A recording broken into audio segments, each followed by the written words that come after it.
In this video, I want to look at how we can get loops to repeat a block of code over and over again. And we'll start out simple. So today we just want to be able to count. So here's a for loop, which is one type of loop we can make in Python. And what I want to do is have this print statement repeat over and over again. And this loop is just going to count. So I'm going to run this and let's look at the output. And so in my loop, I've got for n in range 0, 10. Range is a special type of function in Python. It's actually a generator, which gives us all of the values starting from this value. So it's starting from 0. And then you'll notice when I ran my program, it went to 9. So it's an up to, but not including this last value of 10. And so what happened is this loop counts from 0 to 9, and n just takes turns. N is a variable that sequentially is each one of these values. So on the first iteration of the loop, all right, n is 0, and it printed 0, and then it goes back up and turns to 1, and so in this case we printed 1, and so on, and we were able to print the values, right, 0 through 9.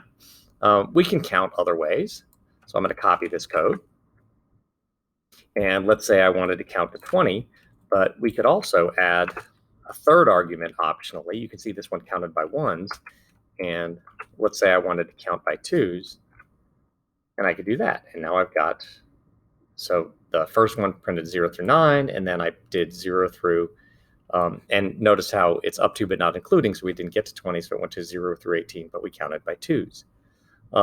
Before I do any more counting, right, this output's a little bit messy, so I want to show you just a kind of a side little trick we can do in Python. The print function takes an optional argument, which is an end, what you want to happen at the end of the line. And I'm just feeling like my counting, it's just taking up a lot of space, and I have to scroll, and I just want the numbers to print out in a line. And so what I'm going to do is put an end with just a blank space character here. And when I run it now, right, everything goes out sideways. Now, I kind of want these things to be separate still, and you can see that, you know, when the 9 got printed from this first loop, the next print statement, it just kept on continuing on that same line. So what I'm going to do is do a print here, and then I'll do a print here. And this is just so that after we finish the loop, this blank print will just kick us down to the actual next line. So let's run it. So, all right. So this is just to neaten up the output. This has nothing to do with loops at all. All right. We can also count in the opposite direction, right? If we're doing a rocket ship or something like that, right? We could go, all we have to do is do a negative value in the step, and right, so we can count down to 0 or 1. If we wanted to count to 0, we could just change that to, because it's 2 but not including, so now we can get all the way down to 0 and do like a, you know, blast off thing.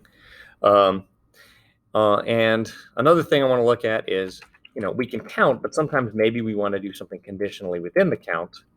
And so I'm going to count from 1 to 50, but let's suppose I only wanted to print the values that are divisible by 5. So I could say if n modulus 5 is equal to 0, and that's how you tell a number is divisible by 5, right? If you divide by 5 and the remainder is 0, then we'll print it.